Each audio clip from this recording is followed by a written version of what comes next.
babasahin simula verse 1 hanggang verse 4. This know also that in the last days perilous times shall come. For men shall be lovers of their own selves, covetous, boasters, proud, blasphemers, disobedient to parents, unthankful, unholy, without natural affection, truce breakers, false accusers, incontinent, fierce, despisers of those that are good, traitors, heady, high-minded, lovers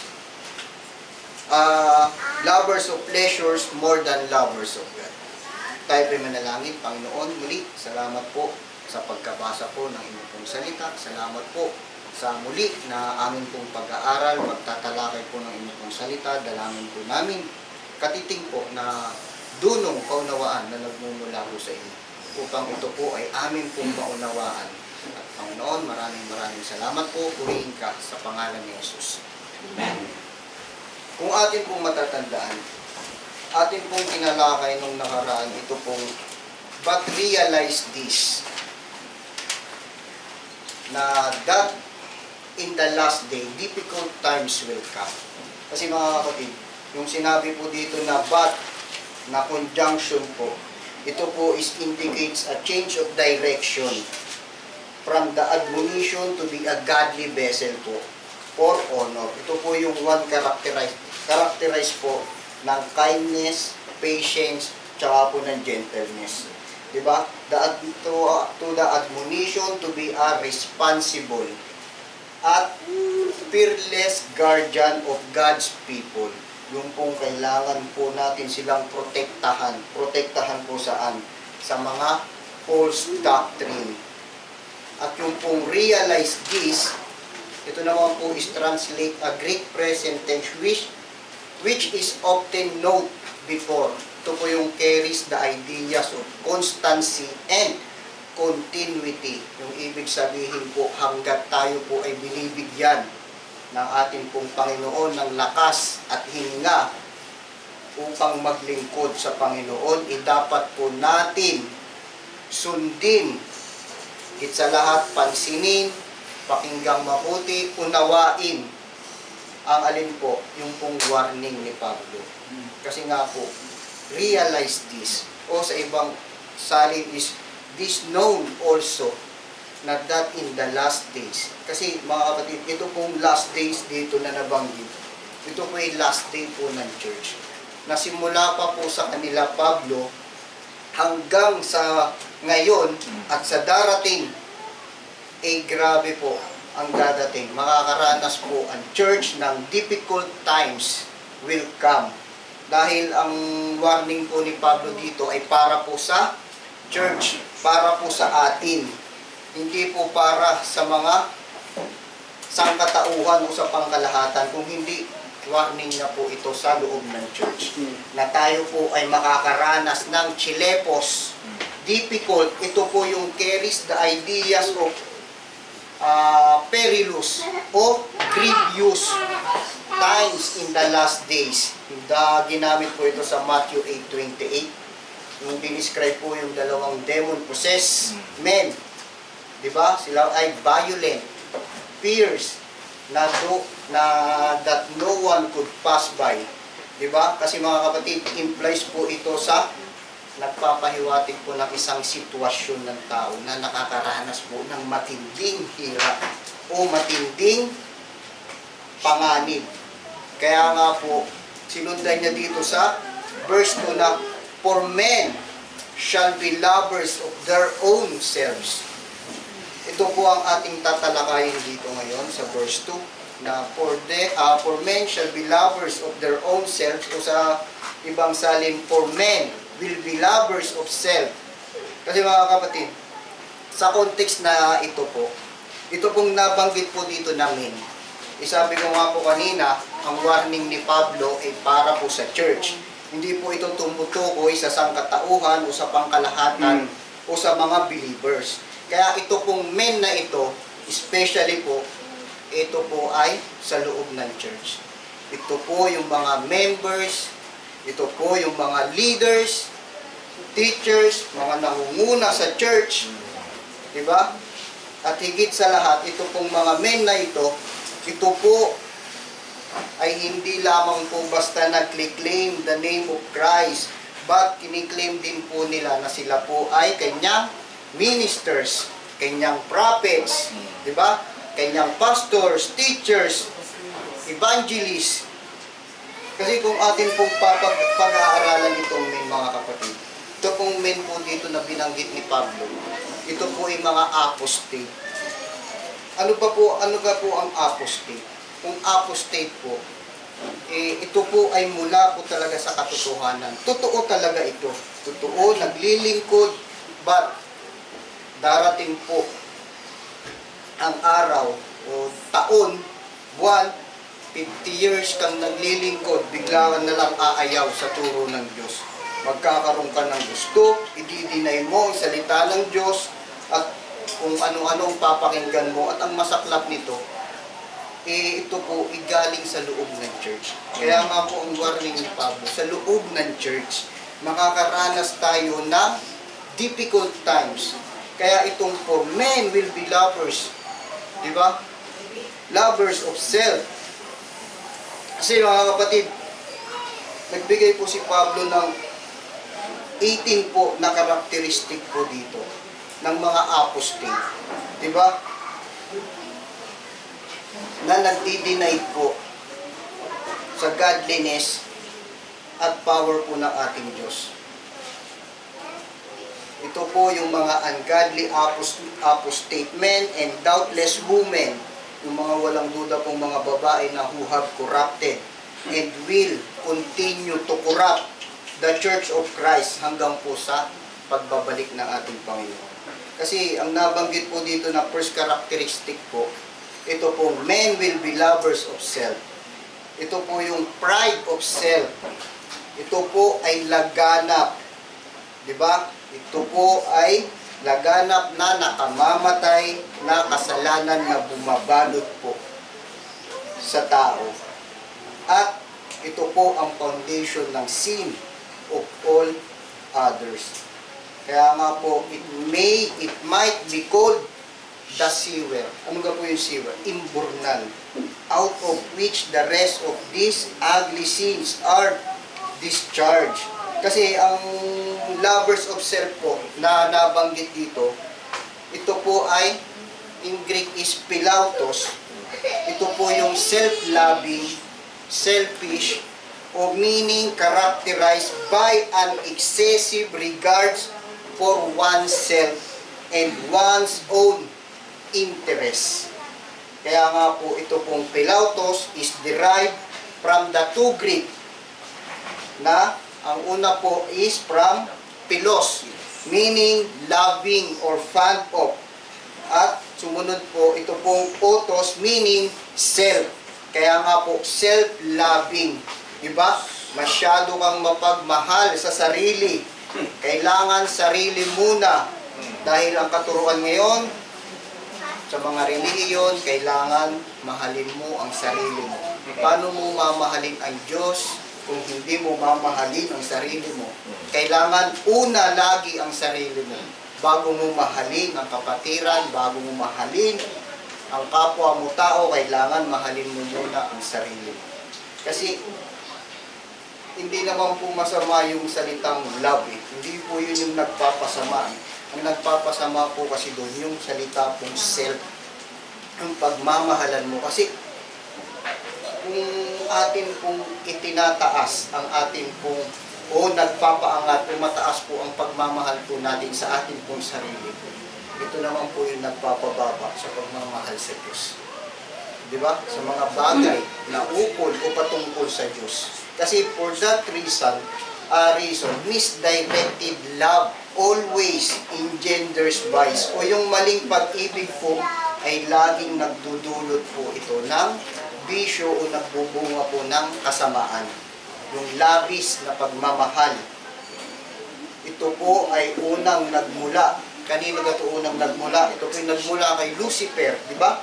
dahil sa labis niya na pagmamahal sa kanyang sarili, gusto niyang iangat ang kanyang sarili, di ba? At sumunod kay Adam and Eve's love of themselves over the Lord, and from the similar self-love of their descendants. Di ba? That every other sin has issue. Kaya nga dahil dito po, ito po ay talagang nakakatakot, ano? Dahil ito po ay unlad talaga ito. Kumakalat itong katuruan na ito sa mga church at sa malawakang pagtanggap po nila dito sa salita po na self-love. Dahil ang pagmamahal po sa sarili ay hindi lamang po bilang pinahihintirutan nila. Kung hindi, ito po ay ginagawa nilang pangunahing kabutihang asal, yung basic virtue, turning God's truth completely on its head. Diba? Ganap po nilang binabaliktad ang katotohanan po ng Diyos. Dahil ang pinagmumulan daw po ng lahat ng kasamaan ay itinuturing na pinagmumulan ng lahat ng kabutihan.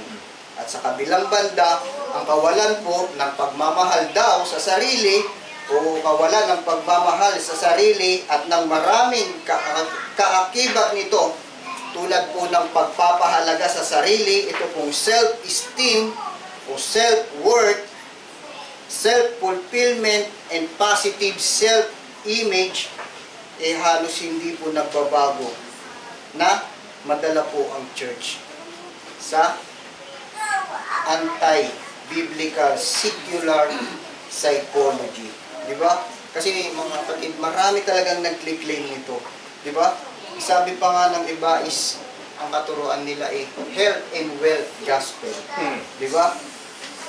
Kaya, marami po ang nagsasabi at naniniwala, hindi mo maaaring mahalin ang isang tao, hindi mo maaaring mahalin ng isang tao ang Diyos at ang ibang tao ng tama maliban na lang kung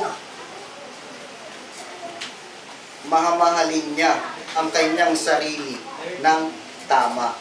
Kailangan mahalin niya muna, matutunan niya muna ang self-love. Kailangan matuto siyang magpahalaga sa kanyang sarili para matutunan niyang mahalin ang Diyos. Pero sa pag-aaral, hindi naman tayo ang unang nagmahal sa Diyos, di ba? Diyos ang unang nagmahal sa atin, kaya natin minahal ang Diyos. God's love first us. Kaya nga po, ang kaligtasan po ay itinuturo po sa Old and New. Maliwanag po itong sinabi dito ng ating Panginoong Hesus na, you shall love the Lord, your God, with all your heart. Hindi niya po sinabi na love yourself first. Ang sabi niya, you shall love the Lord your God with all your heart, and with all your soul, and with all your mind. Diba? Ito po yung great and foremost commandment sa atin ng Diyos. At yung pangalawa po, you shall love your neighbor as yourself. Sa Matthew 22:37 to 39. Kasi nga mga kapatid, sa halip po kasi na atin pong kunin o atin pong pag-ingatan ng as yourself, as an assumption of self-love, that is natural to sinful man. Marami pong mga interpreters not only take this word as a command, but as the first and greatest command. Delikado po kasi talaga ito. Kasi hindi naman masama na atin pong alagaan ang ating sarili o mahalin. Pero kung ito po ang nagiging dahilan na sobra mong pagmamahal sa sarili mo, sa sobra mong pag-aangat sa sarili mo, nawawala na po ang pagmamahal mo sa Diyos.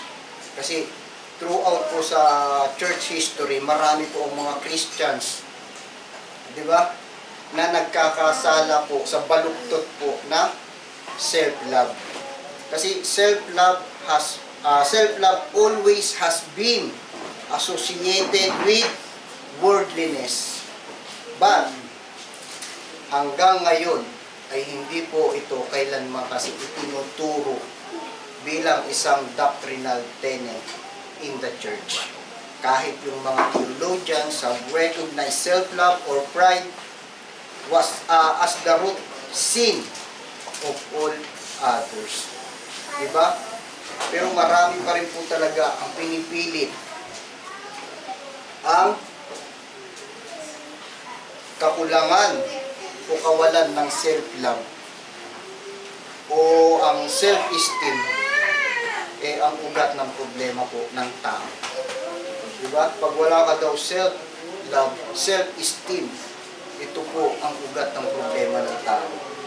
Kaya kapag ganito po ang pananaw o ang katuruan ng ating pinaniniwalaan o turo ng mga nangunguna, tayo po sa church ay nasa alarming degree. Kasi nga po, ang sabi ni John Calvin, for so blindly do we all rush in the direction of self-love that everyone thinks he has good reason for exalting himself. Diba? Sapagkat bulag po tayong lahat na nagmamadali po sa direksyon ng self-love, kaya iniisip po ng lahat na may mabuting dahilan para ipagmalaki po ang kanyang sarili. Kaya nga po, there is no other remedy than to pick up by the roots than the most noxious pest. Diba? Kasi ito pong self-love ito po is peste talaga ito eh. Kaya nga po mga kapatid, ang sino pong labis na nagpapahalaga po sa kanyang sarili, yun naman po yung pagmamaliit niya sa kanyang kapwa. Di ba? Kaya nga po, ang laki pong kaibahan ng self-seeking love sa self-giving love na ito. Di ba? Ito po ang nire-require po kasi sa atin ng Diyos sa Philippians 2:3-4. Sabi niya, do nothing from selfishness or empty conceit, but with humility of mind, let each of you regard one another as more important than himself. Di ba? Do not merely look out for your own personal interest, but also for the interest of others. Yun po ang nire-require sa atin ng Panginoon. Yun po ang inuutos sa atin. Pero, ano pong ginagawa ng mga nasa relihiyon? Binabaliktad, binabaluktot, ginagawa nila, look out for their own interest. Diba? Kasi mga kapatid, yung pong labis mo na pagmamahal sa iyong sarili, may kasama po ito eh. Pag labis na pagmamahal mo po sa sarili, nagiging lovers of money ka na din. Ito po yung covetous. Ito po yung kasabay ng pagiging lovers of self, ay pagiging lovers of money. Ito po is term which represent materialism. Ito po yung craving for earthly possession of whatever sort. Diba? O yung pong pagnanasa mo sa anumang uri ng mga ari-arian dito sa lupa. Ito po yung pagiging covetous. Ibig sabihin sakim. Diba? Bagamat sinabi po dito na lovers of money, hindi naman po dito tinutukoy ni Pablo yung tamang wasto na pagkita po o paggamit ng pera para po sa pagkain, sa damit, o sa mga bagay na kailangan natin sa bahay, sa ating sarili, o sa ating pamilya. Kasi nga po, ang sabi niya, hindi po yun ang tinutukoy ni Pablo kasi ang sabi niya, if anyone will not work, neither let him eat. Sabi niya sa 2 Thessalonians 3:10. Diba? Ayaw magtrabaho, ayaw maghanap buhay. Pagtamad, huwag pakainin. Diba? Hindi po ang tinutukoy niya po dito sa lovers of money ay gaya po ng in-explain niya po sa 1 Timothy if we have food and covering with this, we shall be content. Sa 1 Timothy 6:8. Kasi nga po, ang labis o sobra-sobra ay talagang delikado. Kaya pag kayo ay sobra po ang inyong money o pera, bigay nyo po sa akin. Di ba? Kasi ang labis po ay talagang sobra. Ito po ay mga at ito pong mga hindi kontento sa mga mahalagang bagay na iyon at nagnanais pa na to get rich, fall into temptation and a snare and many foolish and harmful desire which plunge men into ruin and destruction. Diba?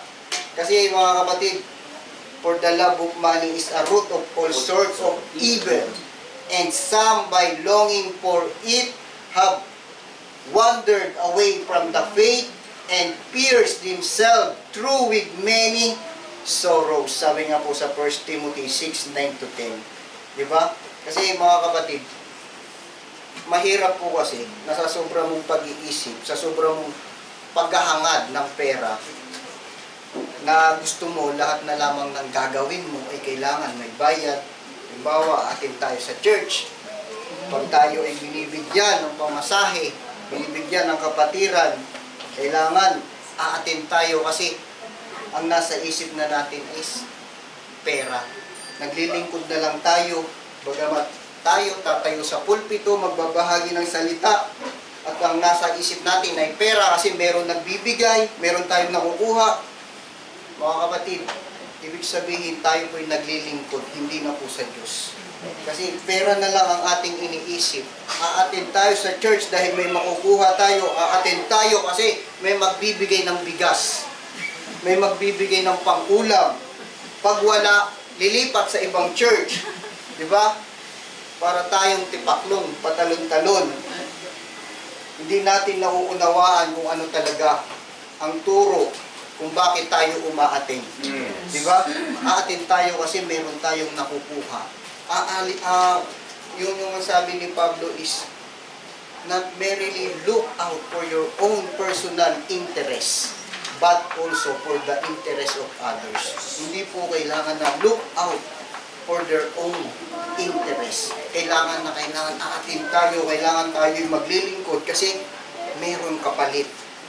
Mga kapatid, tandaan po natin na ang false teaching po o ito pong maling turo talagang ito po'y magdadala sa iyo papuntang sa maling pamumuhay. Kaya nga po, hindi po tayo dapat magtaka na marami pong mga teachers, pastors, leaders na nagpro-promote po ng tinatawag na health and wealth gospel. Diba? Ito po yung kailangan pag ikaw ay nasa Diyos, ikaw ay malusog. Diba? Hindi ka nagkakasakit, ikaw ay mapera, ikaw ay mayaman. Yung po yung kanilang katuruan. Yung po yung health and wealth gospel. Diba? Suppose that godliness is a means of gain. Sabi sa 1 Timothy 6:5, ang labis na paghahangad sa pera at sa mga bagay na kinakatawan ang pera, ito po ang dahilan kung bakit naging tanyag o naging sikat ang baluktot na katuruan po ng health and wealth gospel. Diba? Pero ito'y laganap ngayon. Kasi hindi ka sa katuruan nila, hindi ka masasabing nasa church kapag ikaw ay naghihirap. Kailangan ikaw ay may sasakyan, ikaw ay malusog, di ba? Mataba, nakakain mo ang mga gusto mo. Yun yung katuruan nila, health and wealth gospel. Di ba? It follows logically that a Christian o na ang isang Kristiyanong inuuna po ang kanyang sarili ay walang problema kasi po Ito po, sabi niya, it follows logically that ang isang Kristiyano daw po, na yung inuuna po ay ang kanyang sarili, wala daw po itong problema sa Diyos. Kasi expecting God to provide. Diba? O ang Diyos po ay magbibigay hindi lamang po ng kanyang pangangailangan, kundi pati na rin sa kanyang mga luho. Ito na maniwala na dahil siya po ay anak ng Diyos. Kaya ibibigay ng Diyos ang lahat, pati luho niya. Kasi ang Diyos, ano ga ang Diyos? Ang Diyos ay hari. Kaya ikaw ay anak, kaya dapat ikaw ay mamuhay bilang isang prinsipe. Kaya ikaw ay sunod sa luho. Diba? Godliness actually is a means of great gain, but only when accompanied by contentment. Sabi po sa 1 Timothy ng verse 6. Kaya nga po itong mga false teachers na to, ang sabi ni Pablo is, must be silenced because they are upsetting whole families, teaching things they should not teach for the sake of sordid gain.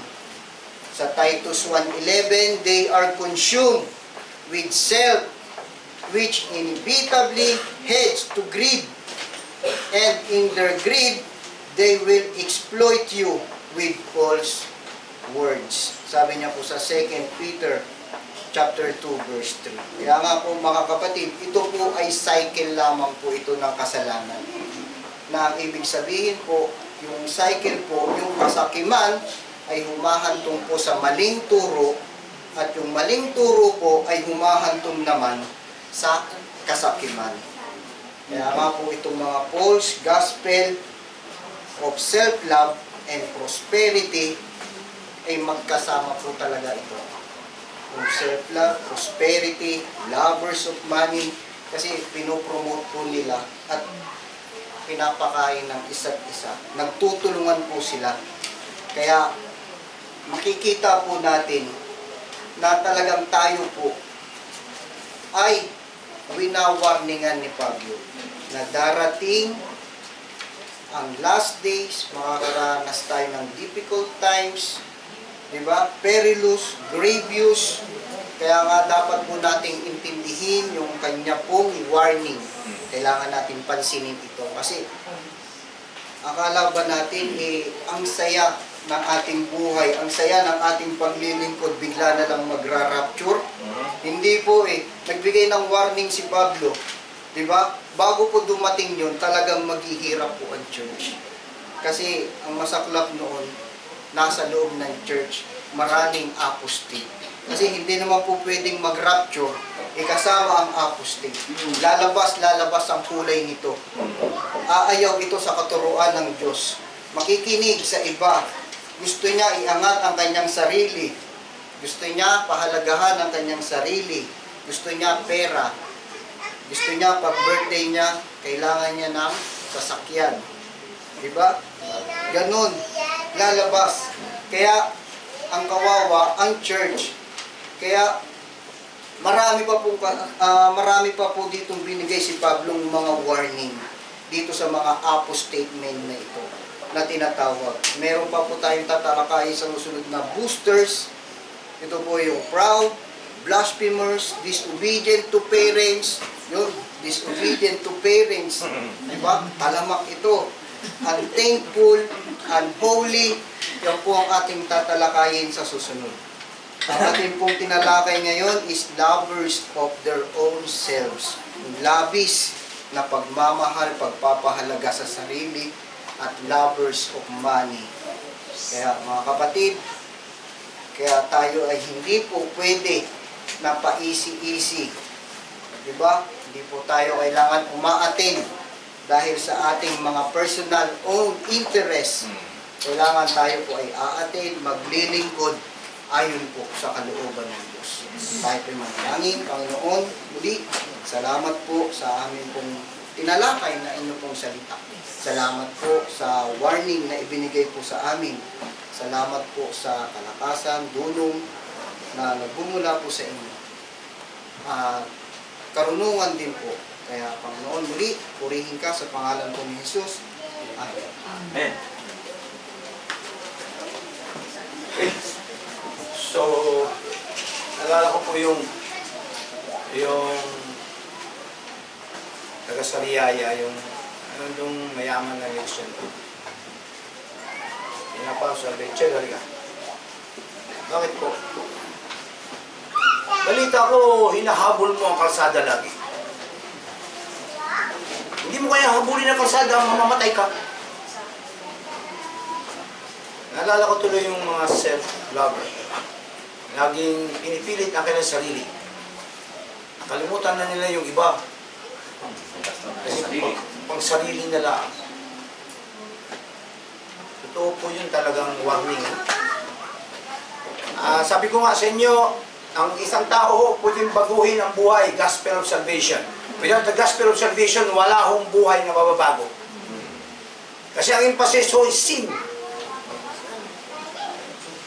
Kaya dapat alamin natin ang kasalanan po. Kasi ang kasalanan, ito talaga yung umuusig sa tao.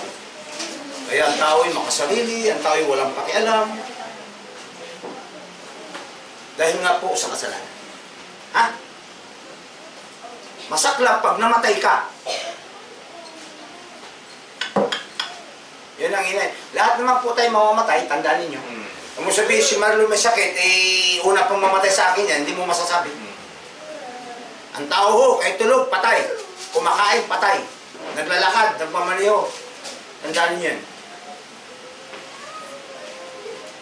Kaya po, dapat alamin natin pag tayo namatay, kung sigurado tayo sa langit.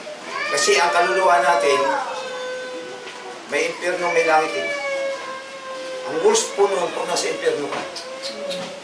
Ang sabi ng Panginoon, gnashing of teeth. Nagkangalit ang ngipin dahil sa tindi ng apoy. Wala naman po yung katawan natin. Ang katawan natin, pag namatay sa Campo Santo yun, tapos na yan. Wala na yan. Ayun itong nagsasalita, ito yung kaluluwa, ito yung pupunta sa impyerno, ito yung pupunta sa langit. At saka ito yung nasasaktan. Hindi ito. Ito yung nahirapan eh. Ito yung nag-isip. High blood ako eh. Ano kaya gagawin ko? Ito po, ito nagsasalita, ito yung kaluluwa. Hindi po ito, walang pakialam ito eh. Walang pakialam ito. Akala nyo ang nahirapan itong katawan? Hindi. Ang nahirapan yung nasa loob ng inyong katawan. Kasi pag umalis na yan, mahirapan pa tao. Wala na, tapos na. Alamin po natin yan sa susunod nating mag-aaral. Okay? Tayo po yung magsitayo at tayo po ay manalangin.